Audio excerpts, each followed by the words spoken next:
بسم اللہ الرحمن الرحیم۔ السلام علیکم پاکستانیوں، آج میں اپنے چیف آف آرمی سٹاف سے مخاطب ہوں، عاصم منیر صاحب۔ آپ کو جواب دینا ہوگا۔ آپ مجھے بتائیں، آپ حافظ قرآن ہیں، اس لیے آپ سے سوال کر رہی ہوں کہ انسانوں کی، گناہگار انسانوں کے ہاتھوں کی بنائی ہوئی بلڈنگیں ویلیویبل ہیں، یا سبحان تعالیٰ اللہ تعالیٰ جس کی ہم عبادت کرتے ہیں، جس نے اپنے قدرت کے ہاتھوں سے انسانوں کو خلق کیا، جن کا آپ قتل عام کر رہے ہیں، کہ وہ ویلیویبل ہیں؟ اور پھر بلڈنگیں تو پھر بن جاتی ہیں اور آپ بنا بھی لیں گے، ٹھیک ہے، لیکن آپ نے جن ماؤں کی گودیں اجاڑ دی ہیں، جن بہنوں کے بھائی آپ نے مار دیے ہیں، جن بیویوں کے سہاگ آپ نے اجاڑ دیے ہیں، کیا آپ انہیں دوبارہ زندہ کر پائیں گے؟ کیا روز قیامت آپ اللہ کو جواب دے پائیں گے کہ آپ نے، جنہوں نے تمہاری جان کو نقصان نہیں پہنچایا تھا، ان بلڈنگوں کی ویلیو ہی کیا تھی کہ تم نے جنہیں میں نے اپنے ہاتھوں سے بنایا، جن کی میں نے ماں کے پیٹ میں حفاظت کی، جنہیں میں نے زندگی دے کے رزق دیا، تم نے اسے کس بات پہ مار دیا؟ تو کیا آپ جواز دیں گے کہ ہماری بلڈنگیں تو ہمارے مجسمے توڑ دیے تھے؟ مجسموں سے تو لگتا ہے آپ بت ہیں۔ اور دوسرا، عاصم منیر صاحب، آپ کے پاس جواب ہے اس سوال کا کہ بیت المقدس میں فلسطینی مسلمان ہمیں پکارتے رہے کہ یہ ایٹمی پاور والی مسلمانوں کی واحد فوج، پاکستانی فوج ہماری مدد کو آئے، کہ بیت المقدس پہ حملہ ہوتا تھا، نمازیوں کو شہید کیا جاتا تھا، بیت المقدس کی دیواروں کو نقصان پہنچایا جاتا تھا، بیت المقدس پاک اللہ کے گھر میں جسے رسول صلی اللہ علیہ وسلم نے اپنے مبارک ہاتھوں سے جس کی بنیادیں اٹھائی، ان میں اسرائیلی جوتیوں سے، اپنے ناپاک بوٹوں سے بھاگتے اور وہاں وہ جانوروں کو، سور جیسے جانوروں کو گھساتے تھے۔ آپ کی غیرت آپ لوگوں کی فوج کی نہ جاگی کہ آپ بیت المقدس کی حفاظت کے لیے آپ لوگوں نے فلسطینیوں کی پکار پہ لبیک نہ کہا؟ تو بیت المقدس جسے رسول نے اپنے ہاتھوں مبارک سے بنایا، اس کی بے حرمتی ہوتے ہوئے آپ بڑی بے شرمی سے آج تک دیکھ رہے ہیں۔ جو اللہ کا گھر ہے، آپ اللہ کے گھر کی بے حرمتی بڑی بے شرمی سے دیکھ رہے ہیں، ڈٹ کے دیکھ رہے ہیں، یہ جیسے آپ اعلان کر رہے ہیں کہ ہم مسلمان ہی نہیں۔ ہمارا کیا کام ہے اللہ کے گھر کی حفاظت کرنا؟ ہمارا کیا کام ہے بیت المقدس کی حفاظت کو بھاگنا جسے رسول نے اپنے ہاتھوں سے اٹھایا؟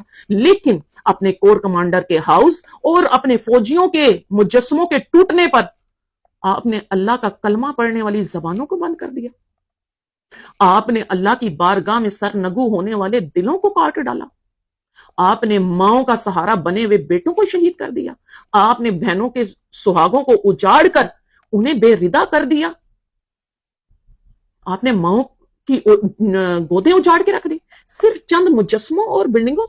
یہ کیسی بلڈنگیں تھیں؟ ان کی اوقات کیا تھی؟ اللہ تعالیٰ نے انسان کو بلڈنگیں بنانے، بلڈنگیں توڑنے، دریاؤں کو چاک کر کے ان میں جہاز چلانے، ستاروں پہ کمان بنانے کے لیے انسان کو خلق کیا تھا۔ ان تمام چیزوں سے زیادہ انسانی جان کی ویلیو ہے۔ آپ خود کو حافظ کہتے ہیں؟ آپ کو شرم آنی چاہیے۔ آپ جس ادارے کی عزت کی بات کرتے ہیں، اس ادارے کی عزت تو خود آپ لوگ نہیں کرتے۔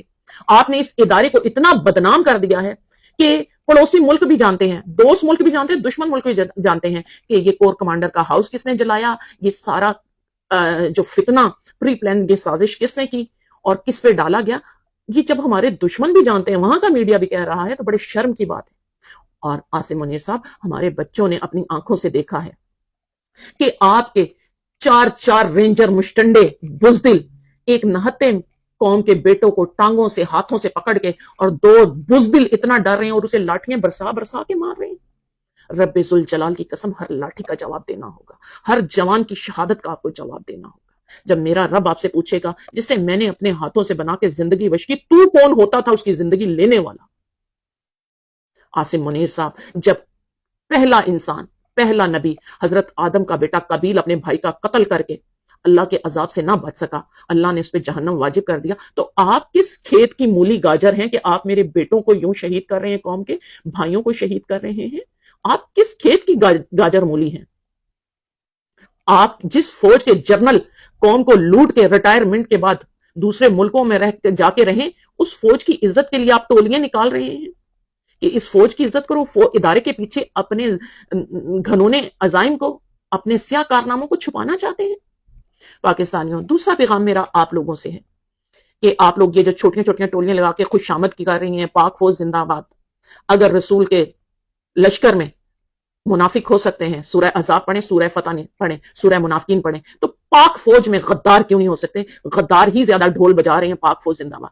ہمیں پتا ہے ہمارے کون سے فوجی قربانی دیتے ہیں. جو قربانی دیتے ہیں ان کے گھروں کا جا کے حال دیکھو. ان کے پاس اربوں کی جدادیں نہیں ہیں, ان کے پاس بڑی گاڑیاں نہیں ہیں, وہ تمہاری طرح غربت میں جیتے ہیں. وہ پاک فوج ہے. یہ غدار اپنے آپ کو پاک فوج کے پیچھے چھپا رہے ہیں. ان کے ظلم کا, ان کے جرم کے آپ حصے دار نہ بنے نعرے لگا کے. آپ ظالم کو حوصلہ دے رہے ہیں کہ قوم کے بیٹوں کا قتل کریں. تو اللہ تعالیٰ قرآن شریف میں فرماتے ہیں کہ جس نے برائی میں جس کا ساتھ دیا اسے اس کے جرم کی سزا کا اتنا ہی حصہ ملے گا, اور جس نے کسی کی نیکی کا ساتھ دیا اسے اس کی نیکی کے اجر کا حصہ ملے گا. تو آپ ان رینجر اسٹیبلشمنٹ میں بیٹھے جنرلوں اور کمانڈروں کے ظلم کی سزا کا حصہ نہ بنے. اور دوسرا آپ کو یہ بتا دوں, آپ کو بڑی مثال قرآن سے دیتی جاؤں کیونکہ ان سامریوں نے تم لوگوں کو گمراہ کر دیا ہے. قرآن میں صحابہ کف کے کتے نے مظلوموں کے ساتھ کھڑا تھا. صحابہ کف اس وقت کے ظالم بادشاہ جو حضرت عیسیٰ پہ ایمان لانے والوں کو سزائیں دے رہا تھا, یہ صحابہ کف اس کے اداروں کے بڑے لوگ تھے. اس نے اپنی ظالم حکومت سے انہوں نے انکار کر دیا اور جا کے مظلوموں کا ساتھ دیا. تو بادشاہ انہیں قید کر کے مارنا چاہتا تھا, جنہیں اللہ نے غار میں پناہ دی, اور ان کا کتا ان کے ساتھ رہا, اور اس کتے کو جنت اللہ تعالیٰ نے اعلان کیا ہوا ہے قرآن میں. تو صحابہ کف کے کتے کو اگر جنت سچوں کے ساتھ, حق والوں کے ساتھ کھڑے ہونے پر مل سکتی ہے, انسانوں کی جان کی حفاظت کرنے والوں کے ساتھ کھڑے ہونے میں مل سکتی ہے, تو پھر پاکستانیوں تمہیں فیصلہ کرنا ہوگا کہ اللہ تعالیٰ ہمیں صحابہ کف کا کتا ہی سمجھ کے بخش دے. ہم عمران خان کے ساتھ اس لیے کھڑے ہیں جس نے UN میں اسلام کی حفاظت کی, جس نے پاکستان کو ڈرونوں سے, بیرون ممالک کے ڈرونوں سے 80,000 شہید کیے گئے پاکستانیوں کی جو آواز بنا, جو عمران خان فلسطینیوں کی آواز بنا, جو عمران خان کشمیریوں کے ظلم کو روکنے کے لیے, مقبوضہ کشمیر پہ ہونے والے ظلموں کو روکنے کے لیے کشمیریوں کی آواز بنا, جو عمران خان کہتا ہے کہ میں کسی کی جنگ کا حصہ اپنی قوم کو نہیں بننے دوں گا, میں اپنی قوم کا خون نہیں بہنے دوں گا.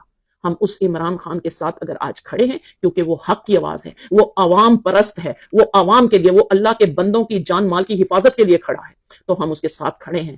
اگر کم از کم ہمیں نیکی کا حصہ نہ ملا تو ہم ظالموں, چاہے وہ جنرلز ہوں, چاہے وہ کور کمانڈر ہوں, چاہے وہ پنجاب پولیس ہو, اسلام آباد پولیس ہو, کرپٹ حکومت کے بیٹھے کرائم منسٹر اور اس کے وزیر ہوں, ہم ان کے ظلموں کے ساتھ نہیں کھڑے. ہم عمران خان کے ساتھ کھڑے ہو کے ظلم کے خلاف آواز اٹھاتے ہیں تاکہ اللہ تعالیٰ ان پر جب عذاب نازل کرے تو ہم اس کے حصے دار نہ ہوں. تو اس لیے پاکستانیوں ظالموں کے ساتھ آواز اٹھانے, ان کی خوشامد کرنے پہ میڈیا والوں کو اور پاکستانیوں کو ذرا سوچنا ہوگا. اگر تو تم لوگ عذاب کا حصہ بننا چاہتے ہو تو تم کرو, لیکن ہم جتنے, اور خاص طور پہ اوورسیز پاکستانی ہیں, ہم ان ظالموں کے ظلم کے عذاب کا حصہ نہیں بننا چاہتے. عمران خان زندہ باد, پاکستان پائندہ باد.